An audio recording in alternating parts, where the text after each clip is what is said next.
ஆன்மீக பந்த நேயர் அனைவருக்கும் வணக்கம். உங்கள் டாக்டர் ஜெயம் ஜெயஸ்ரீ. இன்னைக்கு நம்ம பார்க்க போவது என்னன்னா 12 ராசிகளுக்கு உண்டான பலாபலன்களும் அதனுடைய பரிகாரங்களும் நம்ம பார்ப்போம். கன்னி ராசிக்காரர்கள், இந்த கன்னி ராசிக்காரர்கள் என்ன அப்படின்னா 6ஆம் இடம்னு சொல்லுவாங்க. ருண ரண ரோகம், நோய், எதிரி, கடன் தொல்லை. அப்போது இந்த 6ஆம் இடம் நம்மளுடைய வாழ்க்கையில் வெற்றி பெறக்கூடிய ஒரு இடம் அப்படின்னு சொல்லுவாங்க. எதிரி இல்லாமல் எப்போவுமே ஜெயிக்க முடியாது இல்லையா? அப்போ வெற்றி பெறக்கூடிய ஒரு இடம் அப்படிங்கிறது 6ஆம் இடம். அதில் கன்னியில் புதன் பகவான் தன்னுடைய ஆட்சி வீட அவர் அங்கே வச்சுருக்கு. அங்கே சுக்கிர பகவான் நீசமாக இருக்குது. புரியுதுங்களா? அப்போது புதனும் சுக்கிரனும் ஒரு இடத்துல இருந்தால் நீசபங்க ராஜயோகன்னு சொல்லுவாங்க. அப்போ எப்போவுமே கன்னி ராசியில் பிறந்தவங்களுக்கு அடிக்கடி உடல்நிலை நம்மளுக்கு சரியில்லாமல் போகும். ஏன்னா அது என்ன இருந்தாலும் 6ஆம் இடம். ஆனால் ஒரு வெற்றியை அடையக்கூடிய யோகம் கூடவே வந்துக்கிட்டே இருக்கும். அப்போ கன்னி ராசிக்காரர்கள் நல்ல அறிவோடு இருப்பாங்க, படிச்சுக்கிட்டே இருப்பாங்க, எதையாவது ஒன்று சிந்திச்சுக்கிட்டே இருப்பாங்க, படிப்பு அவங்கக்கிட்ட நிறையா இருக்கும்.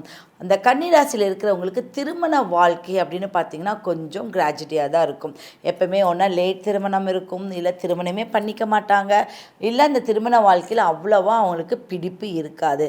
அப்போ இந்த மாதம் நீங்கள் என்ன பண்ணணும்னா, ஒரு குடும்பத்தில் நீங்கள் இருக்கீங்க அப்படின்னா உங்கள் வீட்டு முற்றம்னு சொல்லுவாங்க, அது பேர் ஆகாச தீபம்னு சொல்லுவாங்க.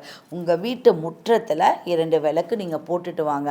அப்போ இந்த ஒரு புரட்டாசி மாதத்தில் ஆரம்பித்தா அடுத்த புரட்டாசி வரைக்கும் என்ன அப்படின்னா அந்த விளக்கு நீங்கள் அடிக்கடி ஃபாலோ பண்ணிட்டு வரும்போது உங்கள் வீட்டுக்குள்ளே ஒரு தீப ஒளி உண்டு பண்ணும்.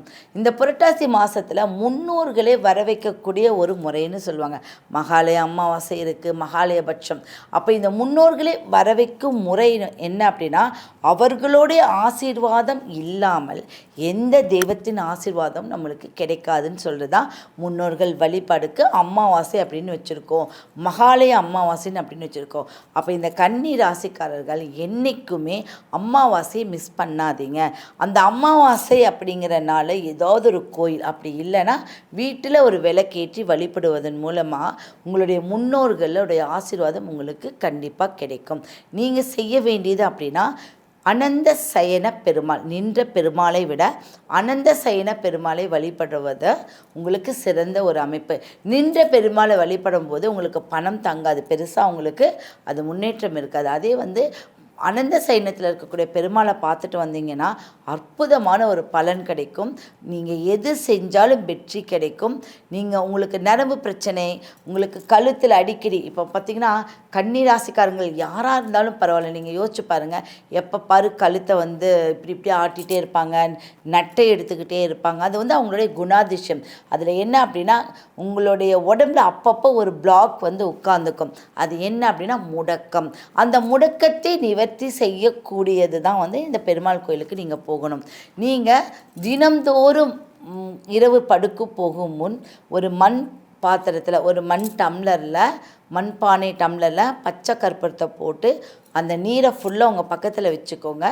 நீங்கள் எந்திரிச்ச உடனே அந்த நீரை வடிகட்டி குடிச்சிட்டு வரும்போது அந்த முடக்கத்திலேருந்து நீங்கள் நிவர்த்தியாகி வசீகரத்தன்மை உங்களுக்கு உண்டு பண்ணும். இது இந்த மாதத்தின் சிறப்பான ஒரு விஷயமா இருக்குது. இதை நீங்கள் ஃபாலோ பண்ணும்போது இந்த மாதத்துடைய அமைப்பு எல்லாமே சக்ஸஸாக கொடுத்து ஒவ்வொரு நாளும் உங்களுடைய பலன் அதிகரிச்சுக்கிட்டே வரும். தொழில் சிறக்கக்கூடிய ஒரு அமைப்பை உண்டு பண்ணும்.